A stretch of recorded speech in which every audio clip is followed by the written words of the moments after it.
Grace and peace, dear brothers and sisters.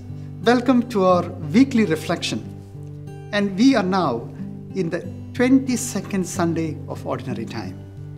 And this week we hear readings from the prophet Jeremiah, chapter 20, verse 7 to 13. And in the New Testament, the reading is taken from St. Paul, who writes to the Romans, chapter 12, verse 1 and 2, where he speaks about being transformed, living a new life, not conformed to this world. And in the gospel, we have Jesus speaking to Peter and to the other disciples, where he rebukes Peter and then he encourages the disciples to follow him in the Gospel of St. Matthew, chapter 16, verse 21 to 28. Examining each of these readings and their significance to our daily lives.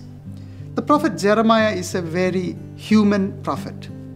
He has no reservations in, sometimes like each one of us, in pouring out his woes, his frustrations, his complaints in front of the Lord. We know sometimes we are also like this. And especially when we decide to lead a spiritual life, things are not easy. People turn against us. We have to encounter opposition. We have to go the rough way, the hard way. And Prophet Jeremiah says, Lord, this is difficult. Lord, you have seduced me. I was not prepared to lead this kind of a life. And Lord, this is terrible.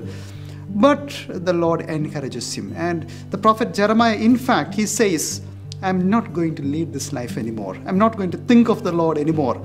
But then he describes his experience. He says, I felt like I was keeping a fire locked inside me. I felt there was like fire within my bones. I tried to restrain it, but I can't. I have to let it go out. So once we start a spiritual life, dear brothers and sisters, we can't go back. God has called us, we can never go back.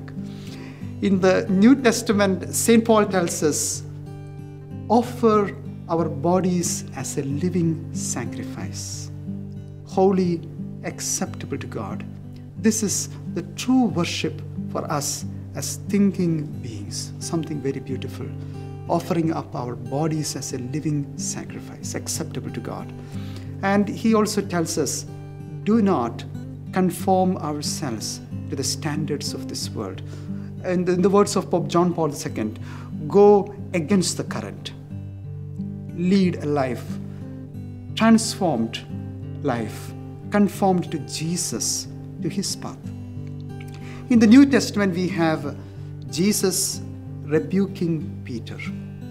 Peter tried to stop the Lord from following the way of the cross. He said, Lord, heaven preserve you. Let this not happen to you. This should never happen to you. You cannot be crucified. You cannot undergo all this suffering. But Jesus said to him, get behind me, Satan. You are thinking not as God thinks, but as human beings do. And he tells the disciples, if anyone wants to follow me, let him renounce himself, take up his cross and follow me. In our lives too, dear brothers and sisters, we will have to face opposition. We will have to face hardship. At that time, let us also, looking at the reward that is waiting for us after our short life of sufferings on earth, persevere in following the Lord with our crosses.